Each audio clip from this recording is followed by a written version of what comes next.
60-70 ବର୍ଷ ତଳେ ଏମିତି କଥା ହେଉଥିଲେ। ସେ ସେତେବେଳେ ପଞ୍ଚମ ଶ୍ରେଣୀ ପଢ଼ିଛି, ସପ୍ତମ ଶ୍ରେଣୀ ପଢ଼ିଛି। ସେତେବେଳେ କିଏ ମେଟ୍ରିକ୍ ପାସ୍ କରୁଥିଲେ ଭାବି ହେଉନି। ସେତେବେଳେ ସେ ମେଟ୍ରିକ୍ ପାସ୍ କରିଛି। 40 ବର୍ଷ ତଳେ ବି +2 ପଢ଼ିଛି, +2 ପାସ୍ କରିଥିଲା ସେତେବେଳେ। ଆଉ ଏବେ ମେଟ୍ରିକ୍ +2 +3କୁ ବି ଗଣୁନାହାନ୍ତି। ୟେସ୍, ପିଲାମାନଙ୍କ ପାଇଁ କହିବି, ଏକ୍ସଟ୍ରା କ୍ୟୁରିକୁଲାର ଆକ୍ଟିଭିଟିଜ୍ ଅଛି, ପ୍ୟାସନ୍ ଉପରେ କାମ କରିବ, ପଢ଼ା ବି କଣ୍ଟିନ୍ୟୁ କର।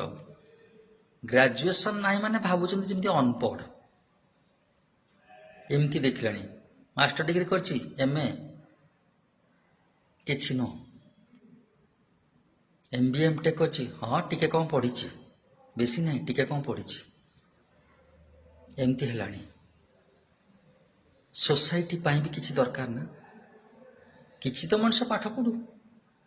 ଯଦି ଅନ୍ୟ କିଛି ଉପରେ ପ୍ୟାସନ୍ ଅଛି, ସେଥିରେ ସକ୍ସେସଫୁଲ୍ ହେବାକୁ ଆମେ ଟ୍ରାଏ କରିବା, କିନ୍ତୁ ପାଠ ତ କିଛି ପଢ଼ୁ, ପଢ଼ା ବି ଦରକାର। ଆଜିର ରିଲ୍ ସବୁ ଛାତ୍ରଛାତ୍ରୀଙ୍କ ପାଇଁ ପଢ଼ା ବି ଆବଶ୍ୟକ। କିଛି ବର୍ଷ ପଢ଼ିଦିଅ, ଜୀବନ ସାରା କେହି କହିବେନି ଆଉ ପଢ଼ ପଢ଼ ବୋଲି।